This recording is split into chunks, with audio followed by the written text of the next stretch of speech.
Hello दोस्तों, एक और नई कहानी में आप सभी का स्वागत है। तो चलिए शुरू करते हैं। मैं कई दिनों से बेरोजगार था। एक एक रुपए की कीमत जैसे करोड़ों रुपए लग रही थी। इस उठापटक में था कि कहीं नौकरी लग जाए। आज एक इंटरव्यू था, लेकिन दूसरे शहर जाने के लिए जेब में सिर्फ 10 रुपए थे। मुझे कम से कम 200 रुपयों की जरूरत थी। अपने इकलौते इंटरव्यू वाले कपड़े रात में धोकर पड़ोसी की प्रेस मांग के तैयार कर पहन, अपने योग्यताओं की मोटी फाइल बगल में दबाकर एवं 2 बिस्कुट खा के निकला।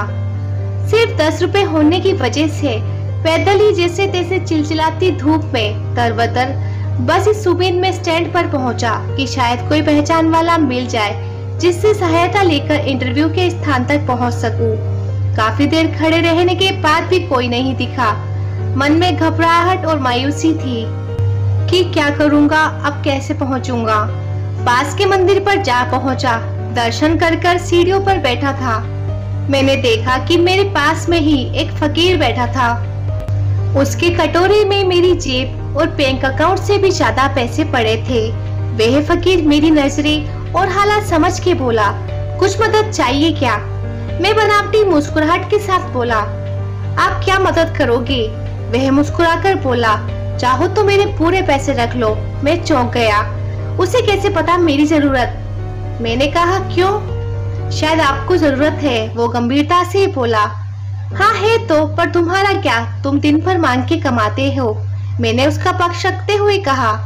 वो हंसता हुआ बोला, मैं नहीं मांगता साहब, लोग डाल जाते हैं मेरे कटोरे में पुण्य कमाने के लिए। मैं तो फकीर हूँ, मुझे इनका कोई मोह नहीं। मुझे सिर्फ भूख लगती है, वो भी एक टाइम, और कुछ दवाइयाँ। बस मैं तो खुद के सारे पैसे मंदिर की पेटी में डाल देता हूँ।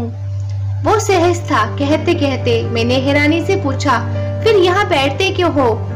जरूरतमंदों की मदद करने। कहते हुए वो मंद मंद मुस्कुरा रहा था। मैं उसका मुंह देखता रह गया। उसने 200 रुपए मेरे हाथ पर रख दिए और बोला, जब हो तब लौटा देना। मैं उसका शुक्रिया जताता हुआ वहाँ से अपने गंतव्य तक पहुँचा। मेरा इंटरव्यू हुआ और मेरी सिलेक्शन भी।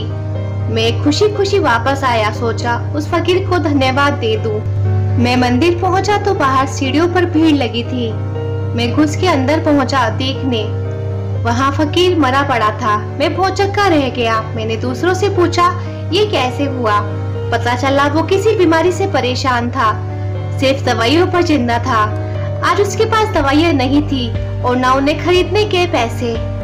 मैं अवाक सा उस फकीर को देख रहा था। अपनी दवाइयों के पैसे वो मुझे दे गया था, जिन पैसों पे उसकी जिंदगी का दारोमदार था। उन पैसों से मेरी जिंदगी बना दी थी। भीड़ में से कोई बोला, अच्छा हुआ मर गया ये भिखारी। ये भिखारी भी साले बोझ होते हैं, कोई काम के नहीं। मेरी आंखें डबडबा आई। वे भिखारी कहाँ था? वो तो मेरे लिए भगवान ही था, नेकी का फरिश्ता, मेरा भगवान। मित्रों, हम में से कोई नहीं जानता कि भगवान कौन है और कहाँ है, किसने देखा है भगवान को। बस इसी तरह मिल जाते हैं। तो दोस्तों, ये थी हमारी आज की कहानी। अगर आप लोगों को ये वीडियो पसंद आई है तो आप इसे लाइक कर सकते हैं, शेयर कर सकते हैं, और ऐसी वीडियोस रोज देखने के लिए आप हमारे चैनल लाइफ लेसन स्टोरीज को सब्सक्राइब कर सकते हैं। Thanks for watching.